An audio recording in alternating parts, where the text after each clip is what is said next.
Tu es peut-être au soir de ta vie dans une relation qui n'a ni queue ni tête, dans une relation qui te donne des maux de tête, dans une relation qui rend ta tête semblable à un livre d'algèbre. Comme tu n'arrives pas à trouver de solution ni de réponse à tout ce que tu es en train de vivre et que tu n'arrives pas à prendre des décisions, ce qui se passe, c'est quoi? C'est que tu supportes les insultes, les injures, les infidélités, les rentrées nocturnes, les appels téléphoniques avec une autre personne devant toi ou dans la pièce d'à côté. Tu supportes les retours alcoolisés, tu supportes les nuits seules, tu supportes les relations forcées, tu supportes les bousculades, tu supportes les interdictions d'aller à l'église, les interdictions d'avoir une vie sociale, les interdictions de faire des choses qui sont bonnes pour toi, d'avoir des passions, d'avoir des activités en dehors de la maison. Malheureusement, voilà ce que t'amène à supporter le fait de ne pas trouver de solution, de ne pas trouver de réponse et de ne pas réussir à prendre de décisions pour ta propre vie. Ce qui fait que tu restes dans cette situation, c'est ton mental, ce sont tes croyances, ce que tu imagines. Tu sais que tu souffres plus dans ta tête que tu ne souffres dans la réalité, que tu ne souffres dans la vraie vie. Tu te mets beaucoup plus d'obstacles dans ta tête que tu peux en rencontrer dans la vraie vie. Ce que tu as en tête est toujours amplifié par rapport à la réalité, par rapport à la vérité. Et c'est ça qui te bloque, et c'est ça qui t'empêche d'aller de l'avant, c'est ça qui t'empêche de prendre la décision que tu devrais prendre. C'est ça qui t'empêche de faire le pas que tu devrais faire pour sortir de la situation dans laquelle tu es. Mais ton mental te bloque. La peur que tu nourris, la peur de l'après, la peur de la réaction de l'autre, la peur de ceci, la peur de cela, t'empêche de passer le cap, t'empêche de faire le pas que tu dois faire pour commencer à aller dans la direction dans laquelle tu devrais aller. Mais il faut que tu saches que c'est lorsque tu feras le pas que tu dois faire, le pas que tu as peur de faire, le plongeon que tu as peur de faire, c'est lorsque tu l'auras fait que tu te diras « Purée, mais j'avais peur pour rien. J'ai bien fait de me jeter à l'eau. Je ne me serais jamais rendu compte de la force que j'ai si je n'avais pas fait ce que j'ai fait. » Voilà. Tu vois, la peur te bloque, la peur te paralyse, la peur t'empêche d'aller de l'avant. Et si tu la laisses faire, tu n'iras jamais nulle part. Et si tu la laisses faire, tu n'accompliras jamais rien. Et si tu la laisses faire, tu n'atteindras jamais les objectifs que tu te fixes, quels qu'ils soient. Il faut que tu changes d'état d'esprit. Il faut que tu changes cette sorte de passivité ou de oisivité mentale pour maintenant passer à l'action, pour être active. Tu vois, il faut que tu changes de mentalité. Il faut que tu changes d'état d'esprit. Il faut que tu voies les choses différemment. Il faut que tu arrêtes de te bloquer par sentiment, par peur ou pour toute autre raison, alors que tu as quelque chose à faire, tu as quelque part où aller, tu as une décision à prendre, tu as des initiatives à prendre, etc. Il faut vraiment que tu ailles au-delà de ce que tu ressens. Il faut que tu arrêtes de te voir comme incapable de faire les choses. Tu es capable de faire les choses. Tu sais que ta plus grande faiblesse est connectée à ta plus grande force. Là où tu penses que tu n'es pas capable, c'est là que tu es capable. Là où tu penses que tu n'es pas en mesure de faire telle chose, c'est là que tu découvres que tu es en mesure de faire cette chose-là. Et à travers les épreuves que tu rencontres sur ton chemin, les épreuves que tu rencontres sur ton parcours de vie, dans tes relations professionnelles, amoureuses, sociales, familiales, etc., ces épreuves ne sont pas au-delà de tes forces. Tu es en capacité de surmonter ces épreuves. Tu es en capacité de triompher de ces épreuves. Mais si tu gardes un état d'esprit de défaite, de victime à qui tous les malheurs du monde arrivent et qui n'est pas en mesure de changer les choses, si tu restes spectatrice de ta vie et que tu ne te mettes pas dans la position de l'actrice de ta vie, tu auras toujours l'impression que le ciel te tombe sur la tête, que tu n'es pas en mesure, que tu n'es pas capable de faire ce que tu dois faire. Il faut que tu adoptes la mentalité des 4 lépreux dont il est question dans la Bible. Les 4 lépreux étaient déjà isolés de par leur léprosité, de leurs conditions de lépreux. Ils étaient mis à l'écart de la société. C'est dans 2 Rois 7, 3 à 20. Et ce qu'ils ont fait, ils ont dit, si on reste ici, on va mourir.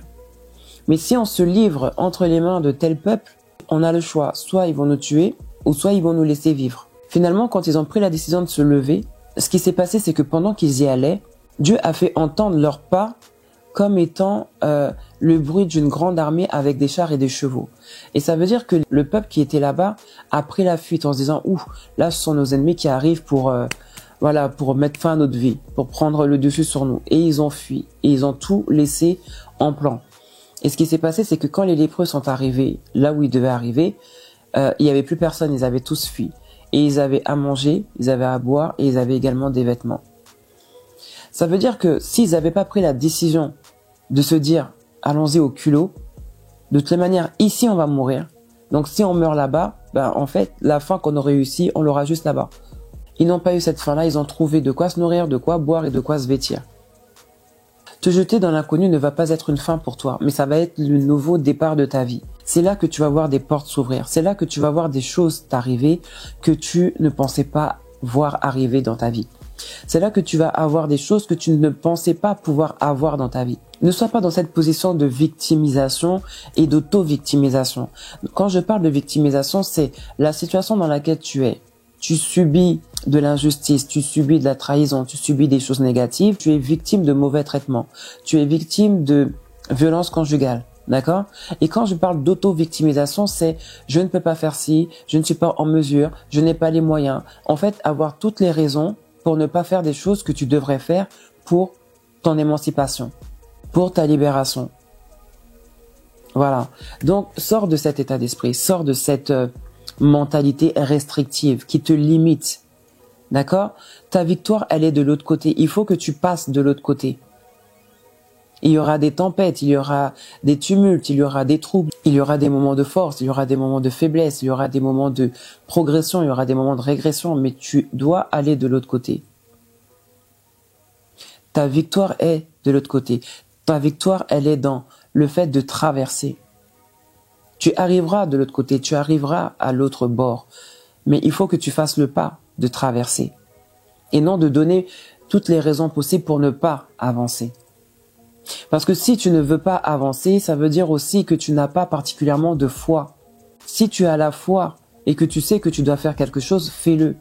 Parce que avoir la foi seule ne va pas porter de fruits. Il va falloir aussi que tu passes à l'action. Il va falloir que tu poses un acte.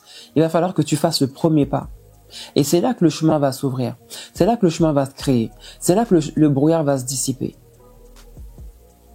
Plutôt que de voir, ah non, là-bas, il y a des lions, là-bas, les gens sont des géants, ils vont nous voir comme des sauterelles, ça sera pas possible de faire telle chose parce que là-bas, il y a quoi? Là-bas, il y a ta victoire. Là-bas, il y a ta victoire sur la peur. Là-bas, il y a la victoire sur la difficulté financière que tu es en train de vivre présentement. Là-bas, il y a ta victoire pour rencontrer peut-être la personne que tu dois rencontrer, recevoir les aides que tu dois avoir le réseau que tu dois avoir pour pouvoir développer ce que tu es en train de mettre en place. Il faut que tu te lances, il faut pas que tu te bloques, il faut pas que tu te limites. Tu as plus de pouvoir que tu ne penses. Sois comme Josué et Caleb. Dis-toi que je peux conquérir cette terre. Mais ne sois pas comme les 10 autres à te dire « Non, là-bas ce sont des géants et à leurs yeux on est comme des sauterelles. » Parce que ceux que tu penses être des géants qui vont te voir comme une sauterelle, ces gens-là vont te voir toi comme une géante et eux comme des sauterelles. Tu vois? Ou bien tu peux tomber sur des personnes qui sont des géantes qui vont t'amener à être aussi une géante. Donc ne te bloque pas, ne te restreins pas, ne reste pas dans ta peur, ne reste pas dans ta limitation, ne reste pas dans ta oisiveté ni dans ta passivité. En faisant le pas que tu dois faire, en prenant la décision que tu dois prendre, tu vas renforcer ta confiance en soi et relever ton estime de soi. C'est pour ça que je t'encourage vraiment à faire les choses qui te font peur. Je t'encourage à être cette personne qui prend les décisions qu'elle doit prendre pour sa vie. Et là, je ressens encore le besoin de le dire, c'est que la personne pour laquelle tu es certainement en train de pleurer, ce n'est pas la personne pour laquelle tu dois pleurer. C'est comme Dieu avait dit à Samuel, jusqu'à quand vas-tu pleurer sur Saül? Je l'ai rejeté. Et j'ai choisi en fait quelqu'un d'autre de mieux que lui pour prendre sa place. Tant que tu continueras de pleurer sur certaines personnes, les personnes ou la personne qui doit venir dans ta vie ne pourront pas faire leur entrée. Parce qu'émotionnellement, tu es indisponible. Parce qu'émotionnellement, les places sont toujours occupées. Cette pensée me revient très souvent sur Samuel qui pleure sur Saül et Dieu qui lui dit d'arrêter de pleurer sur Saül. C'est peut-être la situation dans laquelle tu es. Tu es peut-être en train de pleurer pour quelqu'un et tu dois arrêter de pleurer pour cette personne ou pour cette chose ou pour... Voilà.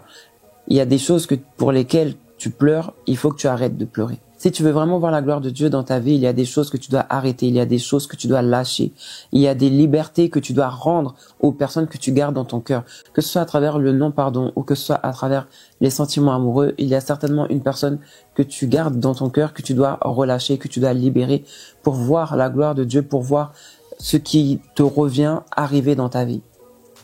Voilà. Concentre-toi sur les choses que tu peux changer, connecte-toi aux personnes qui vont te tirer vers le haut. Qu'il s'agisse d'un ami, d'un mentor, d'un membre de ta famille de confiance ou d'un professionnel, mais connecte-toi aux personnes qui vont te permettre d'être tiré vers le haut, de faire ce qui est bon pour toi, parce que rester dans la situation dans laquelle tu es, c'est comme une insulte à la vie que tu as. Tu pourrais avoir tellement mieux, tu pourrais faire tellement mieux, tu pourrais être tellement mieux, que tu te contentes de choses qui ne te reviennent pas, que tu ne mérites pas. Certaines personnes sont dans des situations issues de leur propre volonté. Et aujourd'hui, c'est des complications incroyables. C'est des situations desquelles elles se disent non, je ne peux pas en sortir. Mais ce sont des situations dans lesquelles même pas Dieu t'a dit d'être. Tu sais, quand tu penses à ce que Dieu dit dans sa parole, quand il dit « J'ai fermé pour toi des projets de bonheur et de paix pour que tu aies de l'avenir et de l'espérance. » Et quand il dit bien d'autres choses qui te font comprendre que les plans de Dieu pour ta vie, c'est pas d'être dans la situation dans laquelle tu es. Des fois, pose-toi les bonnes questions. Est-ce que cette personne, elle est vraiment envoyée de Dieu, ou est-ce que cette personne, c'est encore une leçon pour toi? Parce que des fois, on attribue des choses à Dieu, mais qui ne lui reviennent pas, qui ne viennent pas de lui. Donc je pense qu'il serait temps que tu identifies ce qui t'amène à pleurer ou à bloquer ta vie. Quel est ce Saül dans ta vie? Il faut que tu arrêtes de pleurer sur Saül.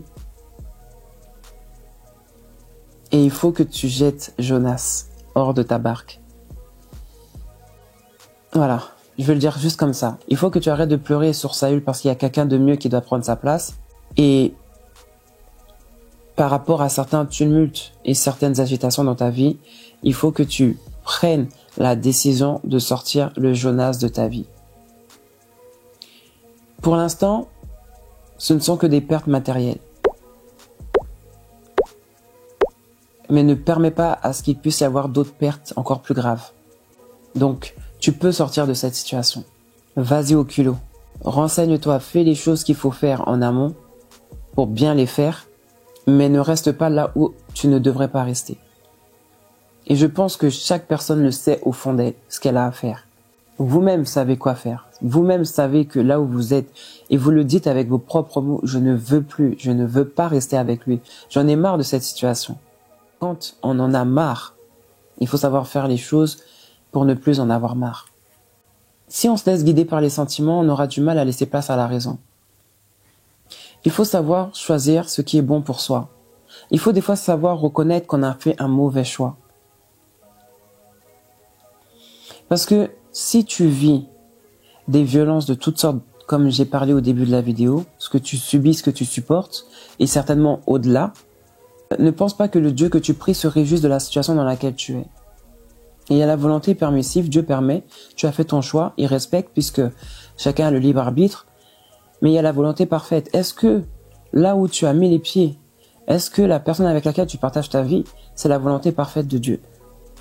Est-ce que tu vis les choses comme Dieu voudrait que tu les vives? Je sais que quand on est en couple, c'est pas un long fleuve tranquille du début à la fin de notre relation. Il y a des agitations, il y a des tumultes, il y a des tempêtes, il y a des traversées de désert. Il y en a. Mais quand ça commence à porter atteinte à ta personne, à ta santé, quand l'alliance elle est rompue par l'infidélité, quand ta personne elle est foulée aux pieds par les coups, les blessures, les insultes, les injures, les bousculades, est-ce que tu penses vraiment, honnêtement, que ça plaît à Dieu, que ça rentre dans le cadre de l'amour supporte tout, alors que ta vie elle est en jeu?